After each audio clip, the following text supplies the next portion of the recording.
Ang pag-uusapan po natin ngayon ay tungkol sa buhay dito sa Canada. Dito sa Canada, lahat ng gusto mo ay mabibili. Maliban lang kung bahay dahil mahal masyado.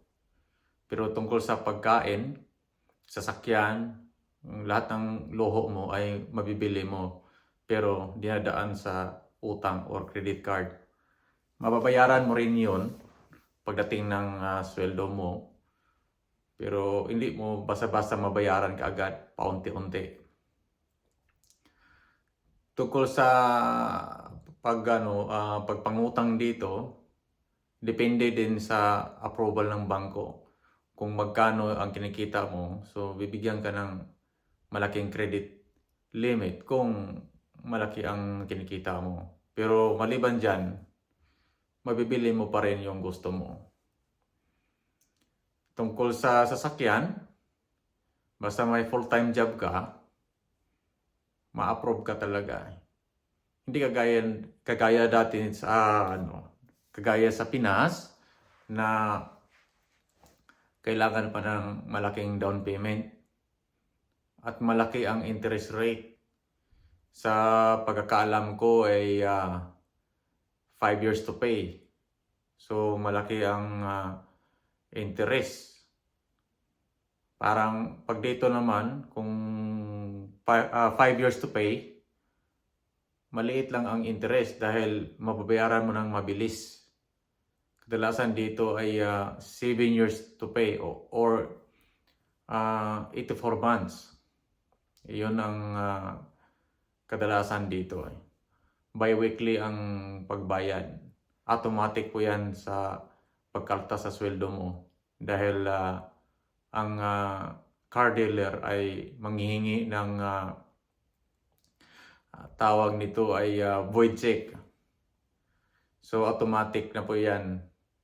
At tungkol sa pagbili ng sasakyan sa insurance, hindi mo makukuha ang sasakyan mo kung wala kang insurance.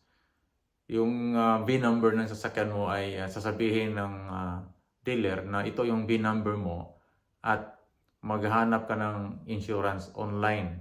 So daming available.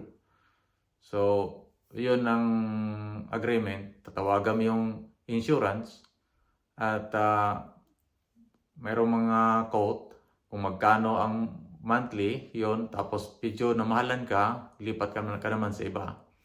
Madali lang. Ngayon, bibigyan ka na noon.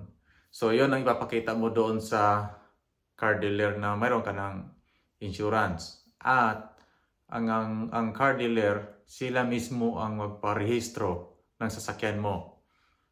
Kumbaga, kung sa atin ay LTO, dito naman ay MTO, Ministry of Transportation. So, sa atin LTO. So, ganun kabilis. Kung pag-purchase mo ng sasakyan ngayon, wala kang down payment, zero down payment, automatic yan na sila mismo ang mag-process at manghingi lang sila sa iyo ng kaunti para sa processing. Siguro mga kadalasan $500 pero isasauli naman nila ang sukli mo. Hindi naman kagaya sa atin na pagdating doon sa LTO, iwan ko lang sa iba, base sa experience ko, hindi talaga mababalik ang sukli. Hindi ko alam. Pero dito, talagang ganon. Balik nila ang sukli mo. Tsaka, dami siyang mga additional.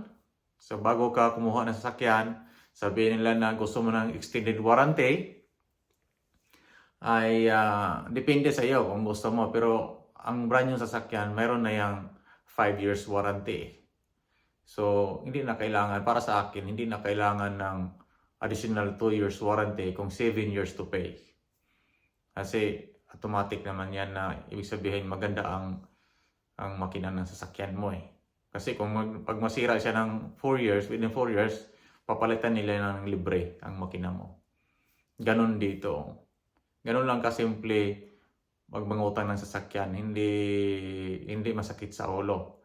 Doon lang medyo masakit sa ulo kung magbabayad ka ng bi-weekly or monthly, pati sa insurance. Doon lang naman tayo pero affordable pa rin. Tungkol sa pagkain dito sa Canada, hindi mo iisipin yung pagkain mo araw-araw. Hindi yung pagtulog mo sa gabi na isipin mo na ano kaya ang kakainin ko bukas? Ano kaya ang kakainin ng pamilya ko bukas? Hindi mo yun maiisip. Dahil ang pagkain medyo may kamahalan, pero siyempre nag-earn ka ng dollar, affordable siya. Kumbaga, kayang-kaya mo. Medyo kaunting ingat lang dahil pag napasobra ka naman sa kain na lahat ng gusto mo, diyan naman sa katawan mo ang problema eh. Kagaya din sa nangyari sa akin. Hindi ganito ang katawan ko noon. Dahil siyempre, affordable, talagang inabuso. Pero kaya ngayon, hanggang tingin lang ako. Sa imagination ko na lang. Gusto kong kumain yan. Pero pipigilan ko na lang yung sarili ko. Dahil, yon, alam mo na. Konting control.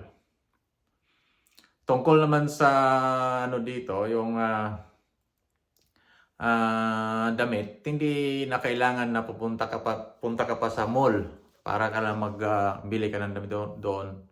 Kung alam mo na yung mga sukat mo, bili ka lang sa online. Ngayon i-deliver lang yan sa doorstep mo. Kung sa apartment ka nakatira, ayun, siyempre, kailangan may access din yung mag-deliver na kumbaga nandyan ka. Pag once na nag-doorbell doon sa apartment mo, doon sa apartment, kailangan nandyan ka. Kasi pag wala ka doon at na-deliver, maaaring nandoon, maaaring din nawala. Sa akin naman, nawala, pero binalik naman yung pera eh. Tinawagan ko naman yung store na hindi ko na-receive. Ganun lang dito, simple.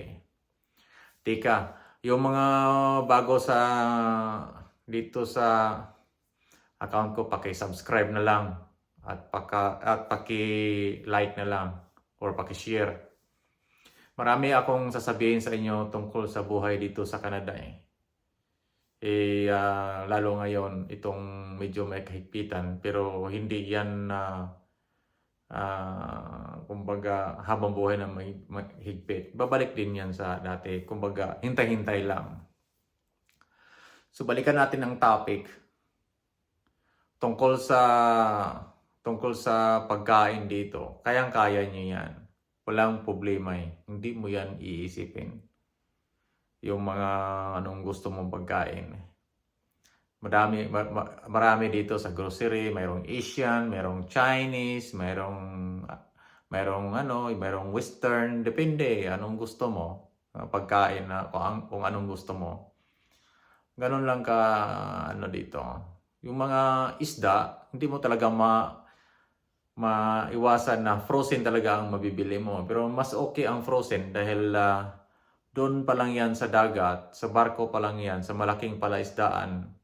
Naka-frozen na yan, nilagay nila sa freezer yan at dinala dito. So pwede mo siyang kilawin, parang sariwang-sariwa siya eh. Pag once na defrost, yun pwede siya eh. Hindi yung i-frozen siya na pagdating doon sa dalampasigan, doon na nila i-process. So medyo may kaunting amoy na. Ganon dito eh. Sa dagat, ang kadalasan dito, ang mga isda ay galing Vietnam.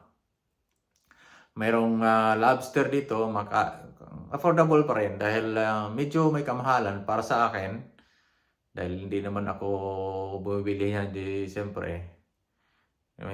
Medyo mabigat din sa bulsa. Pero actually, murang-mura siya eh. Kayang-kaya siya eh. Mga dito, yung mga meat, kagaya ng karning baboy, karning baka, halos parehas lang sa Pilipinas. Murang-mura lang siya eh. Kung mag-earn ka ng, hindi ko alam kung magkano ang minimum wage ngayon, parang $17 dito sa Ontario. Kumbaga, bibili ka ng mga around mga 2 kilos, siguro yung nasa mga lang siya, mga $15. So parang trabuhin mo lang siya ng 1 oras. Hindi yung sa atin ay trabahuin mo siya ng buong araw. So kumbaga, siyempre bawasan mo pa yan ng pamasahe, 1 kilong karne. Kaya dito, affordable lang talaga lahat. Lahat maliban lang sa bahay. Yun lang talaga medyo mabigat. Yun lang naman dito eh. Yun lang talaga ang problema dito sa titirahan mo. Pero kung yung mga kung ano-ano dyan, kayang-kaya. Yung tungkol naman sa dito, yung tungkol sa mga sa healthcare, hindi mo yun iisipin na kumbaga mag-ipon ako ng pera para pag nagkasakit ako, hindi. Dahil libre naman dito eh. Meron siya mga specific na mga sakit na hindi libre, kagaya ng mga insulin, kagaya ng mga tawag nito yung tungkol sa diabetes. Dati libre daw yan, ngayon medyo hindi libre, pero mura pa rin. Kayang-kaya pa rin. Kumbaga, nasa atin na rin yun kung may sweldo ka, may trabaho ka, bili ka doon, bili ka dito, hindi ka nag-iipon. Siyempre, kailangan mo talaga na mag-ipon talaga eh. Hindi yung kung ano yung bago, doon ka. Isipin mo talaga yung dulo, yung bukas, huwag yung ngayon. Hindi natin kumbaga kung ano yung bagong uso, doon ka. Hindi, huwag. Kailangan marunong tayo mag-control sa sarili. Hindi tayo mag-overspending. Kasi pag nag-overspending tayo, siyempre yung edad natin, tumatakbo, tumatanda tayo, iisipin mo na, ganitong taon na pala ako dito, matagal-tagal na pala ako. Bakit yung ganito, yung mas nauna ako sa kanya, mas mayroon siya kaysa akin. Kumbaga, huwag na natin naisipin yon. Kumbaga, yung sarili lang natin ang anuhin natin. Yung ginawa namin ng asawa ko ay hindi kami nag-bakasyon. Dumating ako ng 2013 dito, ngayon ay 2024, 11 years na eh. Magto 12 years na, 2013, 11 years itong taon na to. Pero hindi pa rin kami nagbakasyon dahil inuna namin na makabili kami ng bahay. Kasi kung nagbakasyon kami, yung ginastos namin, kailangan namin yun babawiin sa loob ng 1 taon. Medyo mahal na ang ticket ng eroplano. Kaya ang eroplano lang ang yayaman.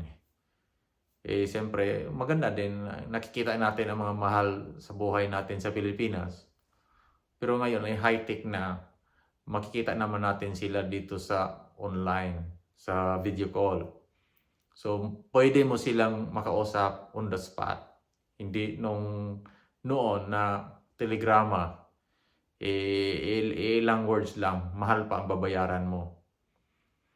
O kung magsulat ka, padala ka ng sulat, 1 buwan ng pagpadala mo doon, wala pa siguro kung makakarating ba doon sa patutunguhan kaagad. Minsan nakangkong doon sa tindahan, lalo pa kung tamad ang postmaster na maghatid. Ganon ang mga naranasan ko noon nung kabataan pa ako. Bakit iniiwan doon sa tindahan ang mga sulat? Abutin ng ilang buwan. Minsan din sa kabisi ng may-ari ng tindahan, hindi niya maibigay doon sa customer niya ang sulat. Nakalimutan. Pero hindi niya kasalanan yun. Kasalanan yun ng postman. Kaya ngayon, high-tech na. So hindi na kailangan na. Pero kanya-kanya naman tayo. Kanya-kanya naman tayo ng plano sa buhay, na pananaw sa buhay. Nasa sa inyo na lang yon. So yung mga mag-comment na lang kayo dito sa baba, mag-like kayo kung ano yung mga gusto niyo. At paki-subscribe na lang, paki-like na lang. At marami pa tayo mga video na gagawin para dito tungkol sa buhay dito sa Canada. Maraming salamat po.